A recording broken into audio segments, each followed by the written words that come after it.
The great outdoors can be beautiful, but it can also be unforgiving. Some adventurers set out into the wild and never return, facing horrors beyond imagination. In this video, we'll explore 5 more real stories of the worst deaths in outdoor adventures, where nature, bad decisions, or pure chance turned a journey into a nightmare.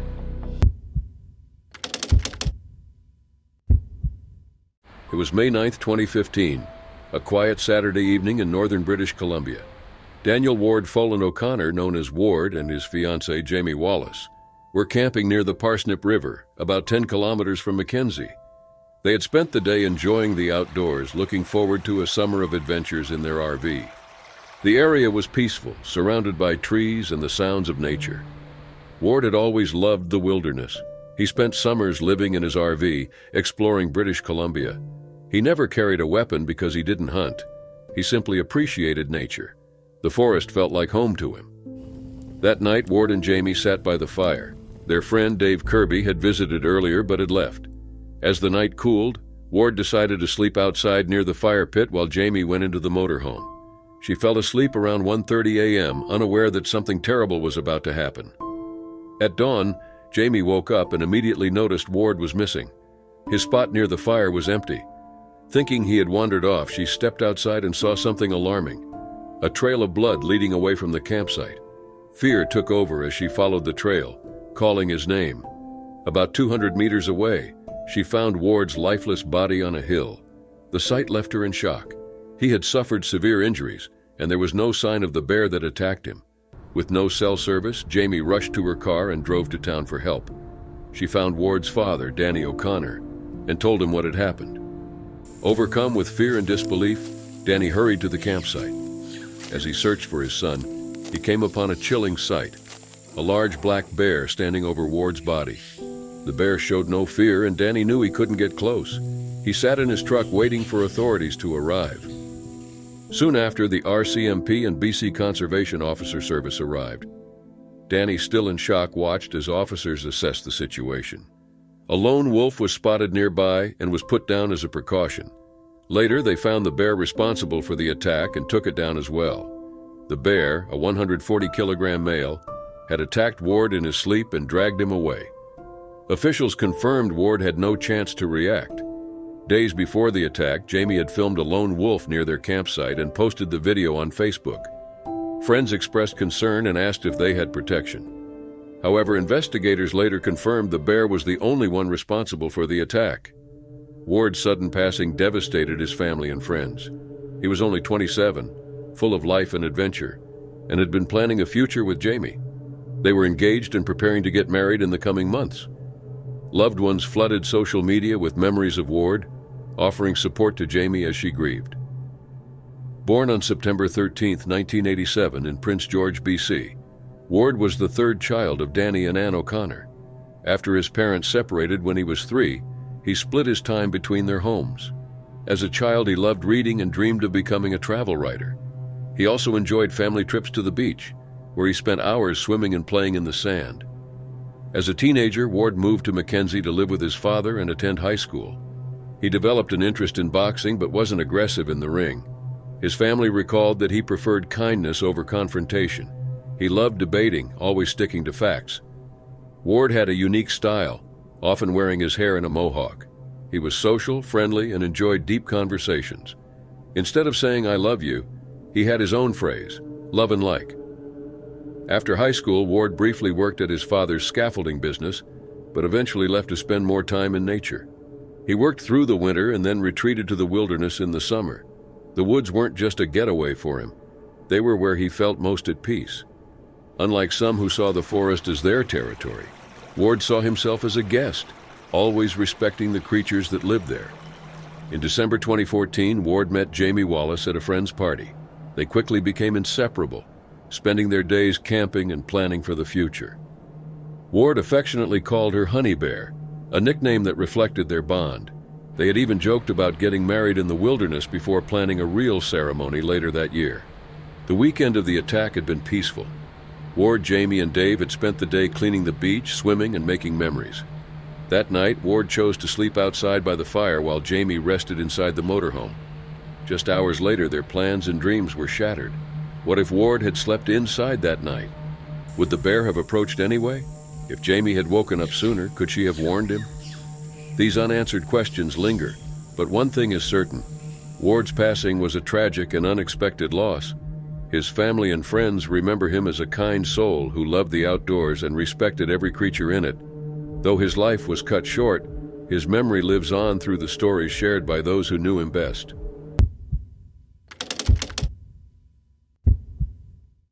On January 19, 2025, a tragic accident took place at Wappa Falls on Queensland's Sunshine Coast.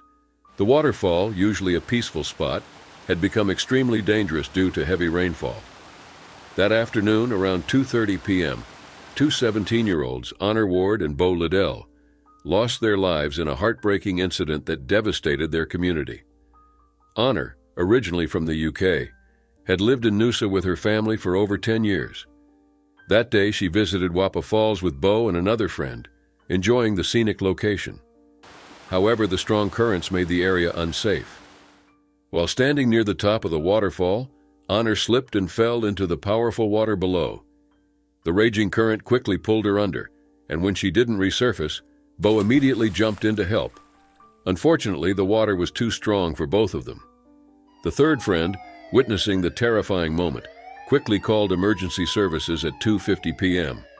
A search and rescue team, including police and fire and rescue specialists, arrived soon after, but the conditions made their efforts difficult. Around 3:30 p.m., Honor's body was found. Hours later, by 7:30 p.m., divers recovered Bo's body from the water. The loss of Honor and Bo hit the Noosa community hard. They weren't just classmates, they were close friends, part of a trio who had grown up together. Their deaths left an unimaginable void, especially for the friend who had witnessed it all. Bo, known as Yokes to his friends, was described as kind, caring, and always putting others first. His selfless act of trying to rescue Honor reflected the person he was, brave and compassionate.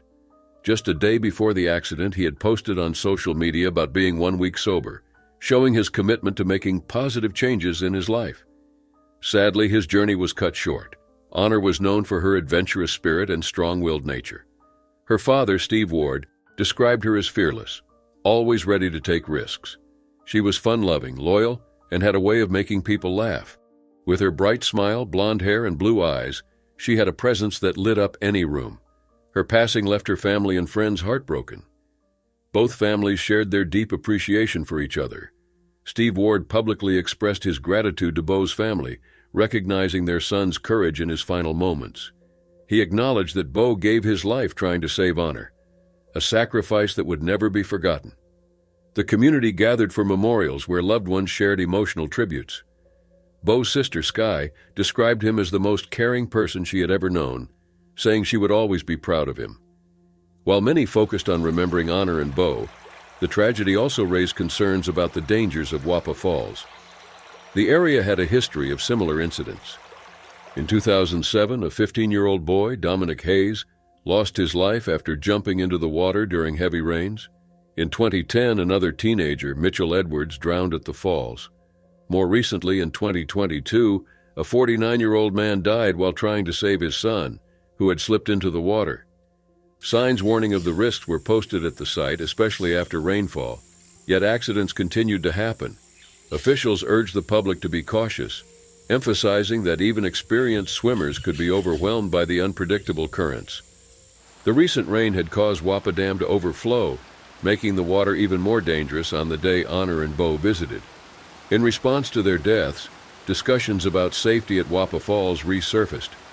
Some questioned whether the area should have been closed after the heavy rain. Others wondered if more could have been done to prevent the tragedy, or if help had arrived sooner. Would the outcome have been different?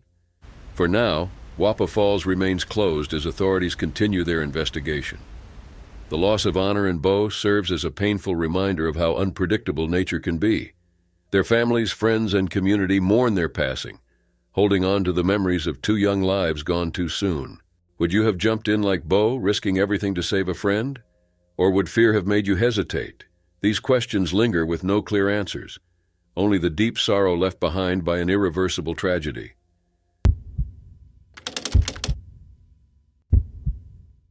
On July 2, 2021, 22-year-old Gabby Petito and her fiancé, 23-year-old Brian Laundrie, set off on a cross-country road trip. They planned to visit national parks, camp, and document their journey on social media. Gabby, a van life vlogger, loved traveling and sharing her experiences. The couple from Long Island, New York, had been together for years and got engaged in 2020. But what was meant to be an adventure quickly turned into a tragic mystery. Their trip seemed picture-perfect online, but in reality, their relationship had serious issues. Brian was controlling and at one point even took Gabby's ID, preventing her from socializing. Despite this, they continued posting happy moments on social media. On August 19, 2021, they uploaded a YouTube video titled Van Life, Beginning Our Van Life Journey, showing them laughing and exploring together. But days earlier, on August 12th, a witness in Moab, Utah, called 911 after seeing Brian and Gabby arguing. The caller claimed Brian had been aggressive toward Gabby. When police arrived, they found her in tears. Body camera footage shows her upset, explaining that she had hit Brian first while trying to protect herself. The officers decided to separate them for the night. Brian stayed in a hotel while Gabby remained in the van. No arrests were made and the couple continued their trip. On August 24th, they were seen leaving a hotel in Salt Lake City, Utah. Gabby's final Instagram post was on August 25th from Grand Teton National Park in Wyoming, showing no signs of trouble. But 2 days later, her mother received a strange text from Gabby's phone. "Can you help Stan? I just keep getting his voicemails and missed calls." Gabby never referred to her grandfather by his first name, raising immediate concern. On August 29th, a woman named Miranda Baker claimed she had picked up Brian, who was hitchhiking alone. By August 30th, Gabby's mother received another text, reportedly reading, "No service in Yosemite." But she doubted Gabby had sent it, and her worry grew. Then, on September 1st, Brian returned to Florida, alone, driving Gabby's van. He refused to say where she was. As days passed with no word from Gabby, her family filed a missing person report on September 11th, launching a nationwide search. By September 19th, authorities discovered her remains near Grand Teton National Park. The medical examiner later confirmed her cause of death was due to force inflicted by another person. As the investigation into Gabby's disappearance unfolded, Brian also went missing. His family told police he had gone hiking on September 13th in Carlton Reserve, a vast wilderness area in Florida, and never returned. On September 15th, authorities named him a person of interest, but he refused to cooperate. Meanwhile, Gabby's family pleaded for answers. On September 18th, the search for Brian intensified. The FBI raided his family's home on September 20th, seizing items including his car and a hard drive. Despite these efforts, Brian remained nowhere to be found. On October 20th, after weeks of searching, human remains were found in a once-flooded area of Carlton Reserve. Nearby, investigators found a backpack and a notebook belonging to Brian. The next day, the FBI confirmed the remains were his. A later investigation determined that Brian had taken his own life. The case took another turn when the FBI revealed Brian had left behind a written confession in his notebook. He admitted to being responsible for Gabby's death, and even described how he had sent texts from her phone to mislead investigators. As legal battles followed, Gabby's family filed a lawsuit against the Laundries, accusing them of withholding information. They eventually won a $3 million wrongful death settlement. Meanwhile, a Netflix documentary about Gabby's case sparked more controversy, with Brian's family claiming it left out important details. Gabby's death raised questions about law enforcement's handling of the Utah incident, as some believe earlier intervention could have saved her life. It also shed light on how social media can create a false picture of reality. Gabby's posts showed a happy road trip, masking the real struggles behind the scenes. In the aftermath, Gabby's family established the Gabby Petito Foundation to help families of missing persons. Though her story is heartbreaking, her loved ones continue to fight for awareness and change. It was February 2025 in the Dhauladhar Mountains of Himachal Pradesh, India. Tom Howard, a 27-year-old tourist from Weybridge, Surrey, was on a trekking trip with his friend Robert Emerton. The two had arrived in Dharamshala on Friday and decided to hike the Tryon Trek, a 5.5-mile trail known for its beautiful views. However, it was winter, and authorities had banned high-altitude trekking due to dangerous conditions like icy paths and avalanches. Despite this, Tom and Robert set out on their trek. On Sunday, as they were making their way down from Triund, Tom lost his footing and fell from a significant height. Robert rushed to help, but quickly realized Tom was badly injured. With no immediate help available, Robert had no choice but to hike down alone for over 2.5 hours, until he reached the village of Thathri. There he was able to alert local authorities. A rescue team of 10 men was sent out around 6:30 p.m. They faced steep slopes, rocky terrain, and streams, making their progress painfully slow, just 100 meters in 2 hours. By 10:30 p.m., they reached Tom. He was still alive but critically injured. The team secured him onto a stretcher and began the difficult task of carrying him down the mountain. However, the rough terrain made it nearly impossible to move quickly. By early morning, a second rescue team was sent to assist. The teams worked tirelessly, but it wasn't until late Monday afternoon that they finally got Tom to an ambulance. Nearly 24 hours had passed since his fall. He was taken to the zonal hospital in Dharamshala, but the damage was too severe. A medical examination later confirmed that he had suffered severe chest and abdominal injuries, including a lacerated liver. Tom did not survive. News of his death devastated his loved ones. Tom had graduated from Durham University and was working as a software engineer at Quantexa, a financial security firm in London. Colleagues described him as talented and hardworking. His friends remembered him as a skilled sportsman and a former prefect at Cranleigh School. His family was heartbroken by the loss. One major concern in the aftermath was that Tom and Robert had not known about the winter trekking ban. The authorities had put it in place due to the increased risks of heavy snow, slippery trails, and possible avalanches. If they had been aware, would they have reconsidered their hike? The British government stepped in to support Tom's family. The Foreign and Commonwealth Office confirmed they were in contact with both the family and Indian officials to assist with the necessary arrangements. The British Embassy in India also coordinated with local authorities. This tragic event highlights the dangers of high-altitude trekking, especially in winter when conditions become unpredictable. Triund is usually considered a beginner-friendly trail, but in harsh weather, even experienced hikers can face serious risks. Tom's death is not an isolated case. Over the years, similar accidents have occurred in the Himalayas, where the mountains can be unforgiving. His story raises important questions. Could he have been rescued sooner? Were enough warnings in place for tourists about the winter ban? Could authorities have done more to ensure trekkers were fully aware of the risks? While these questions may never be fully answered, one thing remains certain. Nature's beauty comes with its dangers, and preparation can make the difference between life and tragedy. It was the morning of May 2022 in Yellowstone National Park, a place known for its breathtaking scenery and diverse wildlife. The Black Sand Basin just north of Old Faithful was peaceful, with steam rising from geothermal features and the occasional rustling of the wind. Among the visitors that day was a 25-year-old woman from Grove City, Ohio, eager to experience the park's natural wonders. Like many tourists, she was fascinated by Yellowstone's wildlife, especially the park's iconic bison. These massive animals, which can weigh up to 2,000 pounds, roam freely, often crossing paths with visitors.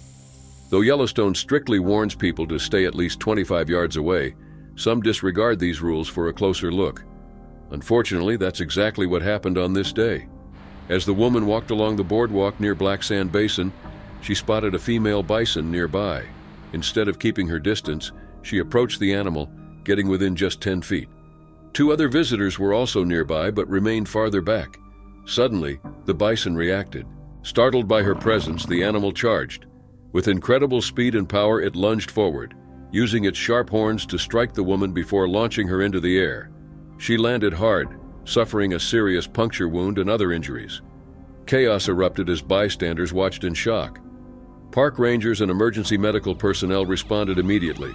She was quickly transported to Eastern Idaho Regional Medical Center in Idaho Falls, but the severity of her condition was concerning.